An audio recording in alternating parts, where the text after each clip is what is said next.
Hi everybody, welcome back to my YouTube channel. If you are new here, then I'm so happy to meet you. If not, then welcome back. Before I get into today's video, please subscribe to my channel, give this video a big thumbs up, leave a comment down below if you would like. I will also leave my Instagram handle at the end of today's video and you can follow me over there as well. Turn on your notifications bell and you'll never miss an upload. So today's video is all about epilepsy. I've picked a few different facts and things you should know about epilepsy, as Monday the 14th of February is International Epilepsy Day. So before I get into that, I just want to mention a campaign that Epilepsy Ireland is running to educate the public on what to do if somebody is having a seizure. So there are three really important words: time, safe, stay. Time the seizure, keep the person safe, and stay with the person after the seizure and whilst they recover. If you look at my Instagram, I'll have more details on that over there and more details on first aid for different types of seizures. Also check out Epilepsy Ireland. They're on social media and they also have a website. There's loads of information there. So let's get into some things you should know about epilepsy. So epilepsy is not contagious. You simply cannot catch epilepsy. There are more than one type of seizures. There's two main groups: focal onset and generalized onset. And that leads me into the next point, is that an individual person can have more than one type of seizure. For example, from my own experience, I have three different types of seizures. I have motor seizures, complex partial seizures, and simple partial seizures. I have spoken a little bit about these in a previous video. If you want to check it out, it's my epilepsy story. But yes, people can have more than one type of seizure. And there are so many different types of seizures as well. Moving on to my next point is that sometimes a seizure just happens, but sometimes there are triggers. Some common triggers include too much alcohol, lack of sleep, stress, illnesses, or fevers. People with epilepsy, I think they can learn triggers that affect them. I know in my experience, lack of sleep would affect me, and stress would be a really big one that would affect me. And as I've probably said before, I have anxiety, so I struggle a lot with stress. So before I was seizure free, that was something that I found affected me. But people get to know their triggers, they get to know what to avoid to help themselves. But as I said, sometimes a seizure just happens. There's no reason for it, there's no cause for it, it just happens. The next one is a big one, because I think this is a big common misconception, is that people think that all people with epilepsy are photosensitive. This is not the case. About 3 to 5% of people with epilepsy are photosensitive. So this means that they are triggered by flickering lights. But so that's 3 to 5%. I know that is something that when people hear epilepsy, they tend to think, oh, flashing lights are going to trigger you. This is not necessarily the case. Another very important one is that you cannot swallow your tongue during a seizure. It's physically impossible. You cannot swallow your tongue, which leads me on to another point, is that you should never put something in a person's mouth who's having a seizure.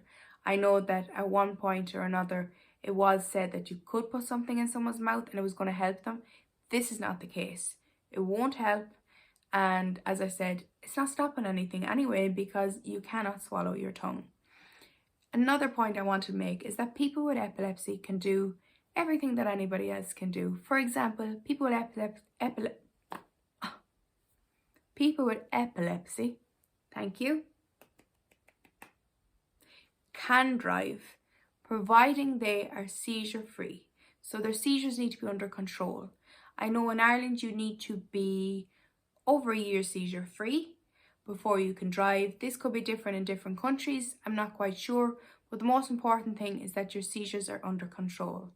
However, if you have another seizure, it does mean you have to stop driving. But I suppose my big point is that you can live a normal life with epilepsy. you can learn how to live with it. Sorry, my cat is over there and he's distracting me, but that's okay. I'm easily distracted.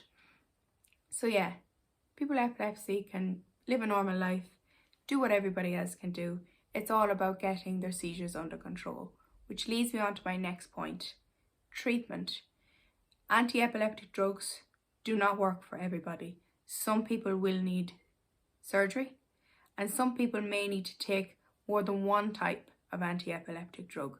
So they may be on 2 or 3 or a number of different drugs to help control their seizures, and it can take a long time to figure out what works for an individual person, and they may have to try different AEDs.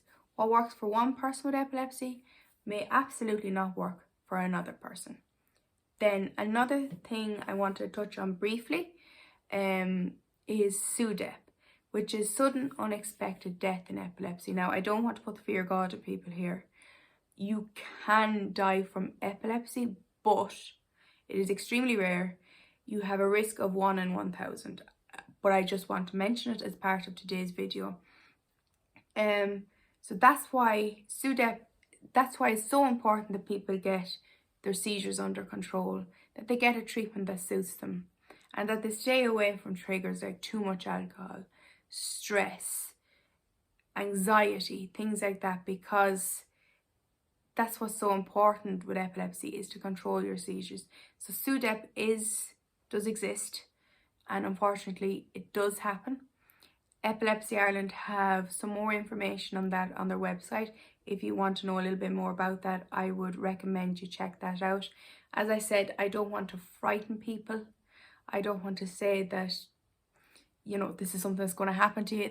I'm not trying to frighten anybody, but it is something that is important to know about, and is important to learn about, and learn how you can help yourself and how you can stay away from triggers, and how you can live your best life, because that's what's so important. Whether you have epilepsy or not, it's about living your best life. And yeah, so another point I wanted to make is that anyone can have or develop epilepsy. So I was diagnosed with epilepsy when I was 15. So that just goes to show it's not something that you will necessarily be diagnosed with as a baby. You can develop epilepsy at 20, 50, 80, 3. It's just anyone can develop epilepsy. And I think 30 to 40,000 people in Ireland alone are affected with epilepsy. So that brings me to concluding today's video and saying again how important it is that Monday the 14th of February is International Epilepsy Day. I would love if you could remember that on Monday the 14th, in between all the Valentine's Day cards and the chocolates, if you're lucky enough to have a Valentine. If not, you're lucky enough to have a Galentine, perhaps. The heart earrings, I mean, I'm getting into the spirit of it. But yeah, it would be really great if people could remember that it is also International Epilepsy Day. As I said, I will post more on my Instagram about it. You can check out Epilepsy Ireland. I hope today's video has been a little bit of a rundown on a few things I think people should know about epilepsy. If there's anything that interests you, just let me know and I can do a longer video on some of these different pointers individually. But thank you very much for watching. I look forward to seeing you in my next video. Have a wonderful Valentine's, whatever you may be doing, whether it's with a loved one or you're just going to binge watch a bit of Netflix. Have a lovely time. Have a lovely weekend. Don't forget International Epilepsy Day on Monday.